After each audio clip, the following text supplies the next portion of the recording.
اچھا بولنے سے آپ کی زندگی کی پریشانیاں بہت کم ہو جائیں گی، یقین مانیے، کیونکہ جب ایک نبی کی نبوت کی گواہی صرف اس کی حلیم مزاجی کی وجہ سے دی گئی ہو، تو پھر آپ خود سوچئے کہ حلیم مزاجی، نرم طبیعت، ان کا کتنا رتبہ ہے۔ اپنی پچھلی ویڈیو میں نے آپ کو کہا تھا نا کہ اللہ تعالیٰ نے کہا ہے کہ جب بات کرو تو خوبصورت بات کرو تاکہ کسی کی دل آزاری نہ ہو۔ اب بظاہر تو ہمیں بڑی آسانی سے لگتا ہے ہاں جی اچھی بات کریں گے تو لوگ ہم سے خوش رہیں گے، لیکن یہ سارے پیغمبرانہ عمل ہے، یہ کوئی عام بات نہیں ہے۔ دیکھیں، حلیم مزاج ہونا ایک بہت مشکل چیز ہے۔ ہماری زندگی میں گاہے بگاہے ہر قدم پہ ہمیں ایسے چیلنجز ملتے ہیں کہ ہمارا غصہ آسمان پہ چلا جاتا ہے۔ راستے پہ جا رہے ہیں، جھاڑو دینے والے نے زور سے جھاڑو ہماری طرف مارا، ساری دھول ہماری طرف آ گئی، لڑائی۔ فقیر نے کچھ زیادہ ہی زور سے گاڑی کا دروازہ کھٹکھٹا دیا، لڑائی۔ سگنل پہ کھڑے ٹریفک سارجنٹ نے چالان زیادہ مانگ لیا، لڑائی۔ آفس میں لڑائی، اسکول میں لڑائی، فیملی میں لڑائی، اتنے موقع ہوتے ہیں ہمیں لڑنے کے کہ جو ٹاکسک اور نارسسسٹ لوگ ہوتے ہیں ان کی تو موجہ ہی موجہ لگی ہوتی ہیں۔ لیکن یہاں پہ آ کے اگر آپ کو اللہ تعالیٰ یہ کہہ رہا ہے کہ خوبصورت بات کرو، اور کسی کی تخصیص بھی نہیں ہے، یہ نہیں کہا جا رہا کہ صرف اچھے انسان سے خوبصورت بات کرو، برے انسان کو چاہے 10-12 گالیاں دے دو، نہ نہ نہ، ایسا کہا صرف یہ کہا کہ خوبصورت بات کرو تاکہ کسی کا دل نہ ٹوٹے، کسی کی آزاری نہ ہو۔ میں مفہوم بیان کر رہی ہوں۔ اب اس چیز پہ اتنا زور کیوں دیا جا رہا ہے کہ اللہ تعالیٰ نے اپنی آیت ہی بھیج دی؟ ارے آیت بھیجنا تو چلو بھیج دی، اللہ تعالیٰ نے نبی پاک صلی اللہ علیہ وآلہ وسلم کی جو نبوت کی گواہی ہے وہ ایک یہودی کے منہ سے ہی صرف اس وجہ سے دلائی کہ نبی پاک صلی اللہ علیہ وآلہ وسلم حلیم بات کرتے تھے، پیاری بات کرتے تھے، خوبصورت بات کرتے تھے۔ واقعہ کچھ ایسے ہے، ایک یہودی نبی پاک صلی اللہ علیہ وآلہ وسلم سے ملاقات کے لیے آیا کہ جی میں آپ سے ملنے کا شغف رکھتا ہوں۔ ٹھیک ہے، ملے، بات چیت ہو رہی تھی، لیکن وہ یہودی بار بار کوئی نہ کوئی بدتمیزی کر رہا تھا۔ اس کی بار بار کی بدتمیزی کے باوجود نبی پاک صلی اللہ علیہ وآلہ وسلم اپنی پوری مہمان نوازی دکھا رہے تھے۔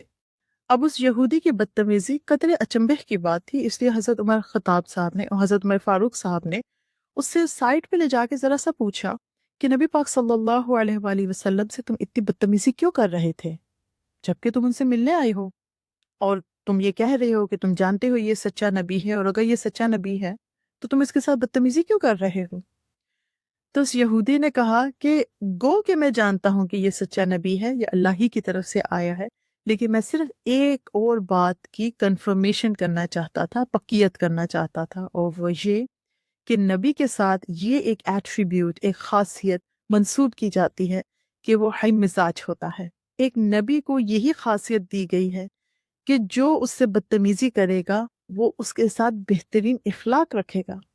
میں نے نبی کے ساتھ بار بار جتنی بار بدتمیزی کی اتنی ہی دفعہ نبی صاحب میرے ساتھ حلیم ہوتے رہے، ان کا رویہ میرے ساتھ اور اچھا ہوتا رہا، تو یہ اس بات کی نشانی ہے کہ یہی اللہ کے سچے نبی ہیں۔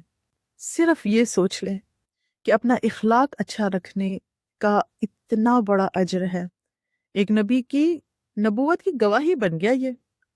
تو اگر اس کو اپنی زندگی میں ہم لے کے آ جائیں تو کیا فلاح کا راستہ ہمارے لیے آسان نہیں ہو جائے گا؟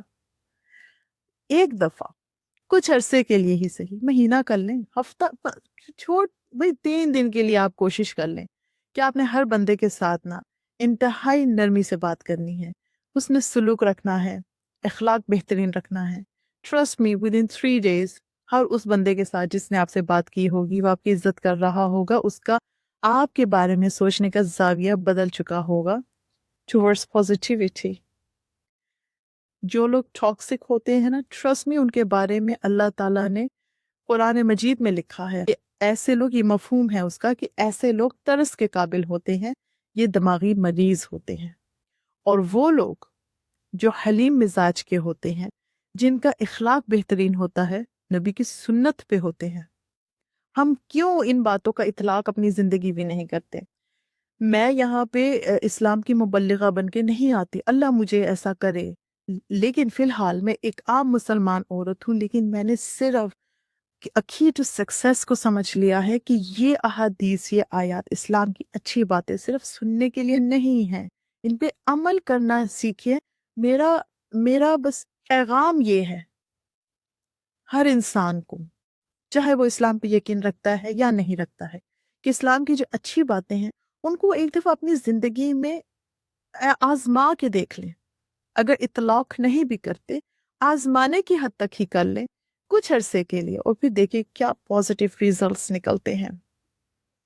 اللہ تعالیٰ نے کہا جب بات کرو تو خوبصورت بات کرو کہ کسی کا دل نہ ٹوٹے، نمبر 1۔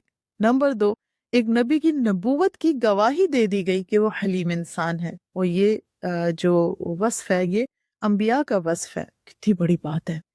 اور تیسری بات کہ اللہ تعالیٰ نے قرآن میں کہا ہے کہ جو لوگ بری بات کرتے ہیں، کینہ رکھتے ہیں، لائک نارسسسٹ اور ٹاکسک پیپل، یہ لوگ قابل ترس ہیں، یہ ذہنی مریض ہوتے ہیں، یہ بیمار ہوتے ہیں۔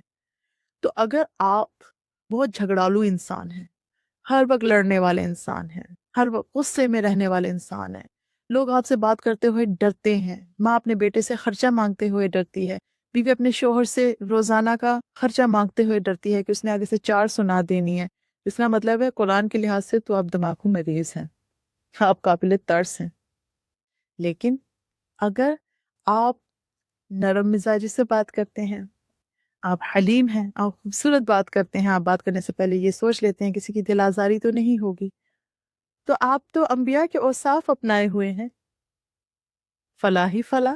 تو تھوڑا سا ان باتوں کی طرف ضرور سوچئے، اور ہر وقت حلیم رہنے کا مطلب یہ نہیں ہے کہ آپ نے حق پہ بات نہیں کرنی۔ کبھی کبھی حق پہ جب آپ ہوتے ہیں تو آواز بلند بھی کرنی پڑتی ہیں۔ ہماری تو غزوات بھی ہو گئے، جنگیں بھی ہو گئی تھی حق کے لیے، تو وہ ایک ڈفرینٹ ٹاپک ہے۔ لیکن نارمل لائف میں ہم جو بڑی خواتین ہیں اپنے اسٹوڈنٹس کو بھی ڈانٹ دیتی ہیں، بچوں کو ڈانٹ دیتی ہیں، لیکن وہ بھلائی کے لیے ہوتا ہے، دیٹس اے ڈفرینٹ ٹاپک۔ لیکن وہ بھی نہیں کرنا چاہیے، ٹو بی ویری آنیسٹ، اس چیز کو بھی اب اجتناب کرنا چاہیے کہ جب اللہ کہہ رہا ہے کہ خوبصورت بات کرو، پھر خوبصورت بات ہی کرنی چاہیے نا۔